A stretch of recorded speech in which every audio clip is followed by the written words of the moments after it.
tawasul ini masalah fikih, bukan masalah akidah. Masalah tawasul, masalah fikih. Dalam hukum fikih kita tahu hukum fikih itu, hukum amaliyah itu ada 5 ya. Ada wajib, ada sunnah, ada mubah, ada makruh, ada haram. 5. Maka kalau nanti kita menghukumi tawasul ini boleh atau tidak menurut syariat, 1 di antara 5. Sebab masalah fikih. Disinilah pentingnya kita membedakan masalah furu' dengan usul. Sehingga kalau orang bertawasul, dia kalau salah tak akan menjadi musyrik, apalagi kafir, apalagi melakukan bid'ah. Yang kedua, masalah tawasul itu satu di antara cara berdoa, tapi bukan satu-satunya. Artinya orang berdoa tanpa tawasul itu bisa juga disyariatkan dan makbul juga. Artinya kalau orang berdoa tanpa tawasul, insya Allah makbul juga, tidak mesti tawasul. Sehingga tawasul ini jangan dikesankan wajib, seakan-akan kalau tak tawasul doa tak makbul. Yang kedua. Yang ketiga, tawasul ini dari segi hukum akal masuk dalam kaidah sababun adi, sebab yang bersifat satu di antara cara yang sudah dilakukan berulang-ulang dan menjadi makbul doa kita dengan cara ini. Sama dengan kita makan obat kalau sakit, setelah dialami berulang-ulang, dengan makan obat ternyata Allah sembuhkan melalui obat tadi. Begitu juga tawasul. Setelah dicoba berdoa dengan tawasul dan tidak tawasul, ternyata berdoa dengan tawasul lebih dikabulkan sesuai permintaan kita dibanding tidak tawasul. Itu maka tawasul bukan kemestian, tapi masuk dari antara sababun adi dalam hukum akal. Yang keempat, tawasul ini dalil-dalilnya dalam Al-Quran, dalam hadis, ijma' ulama, perbuatan salaf, itu ada semua.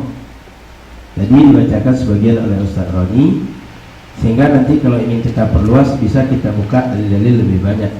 Maka tawasul itu bukan perbuatan tanpa dalil, tapi ada dalil dari Al-Quran, dari sunnah, dari ijma', dan sudah dilakukan oleh Rasul, dilakukan oleh sahabat, dilakukan generasi salaf.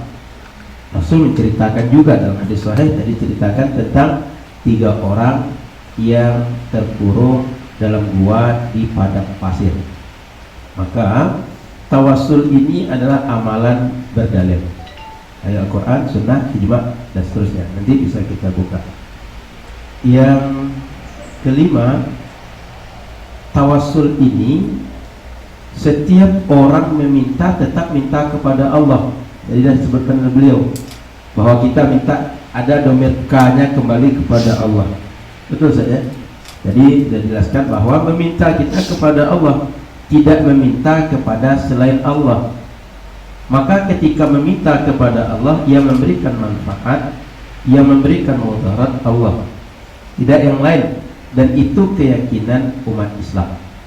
Jadi ketika kita bertawasul, meskipun menyebut nama orang, berwasilah dengan orang, baik nabi, baik orang saleh atau yang lain, tetap permintaan kepada Allah, tidak kepada orang yang dijadikan tawasul kita. Yang terakhir, umat Islam dimanapun berdoa, mereka berdoa pada Allah, meskipun doanya depan kamar mandi. Kamu masuk kamar mandi, kita doa kan? Tetap pada Allah. Naik kendaraan, turun kendaraan, dengar petir, dengar suara anjing menggonggong, ayam berkokok, doa kita kepada Allah. Ketika takut, ketika kaget, memakai baju, bercermin, apa aja doa kita.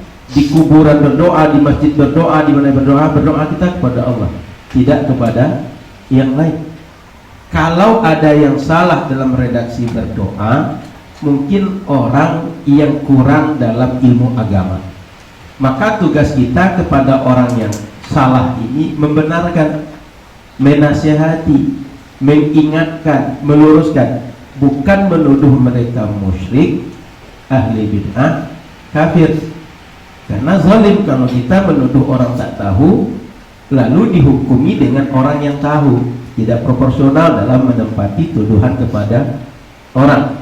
Jadi poinnya, kalau ada tawasul ini anggap diterima sesuai dengan syariat, tapi ada orang yang jika tawasul menunjukkan kesyirikan, kekafiran, itu boleh jadi orang tadi karena ketidaktahuan, bukan karena dia ingin berlaku syirik atau berlaku kufur terhadap doa-doa yang mereka lantunkan ketika berdoa melalui tawasul dan istighatsah dan tabarruk.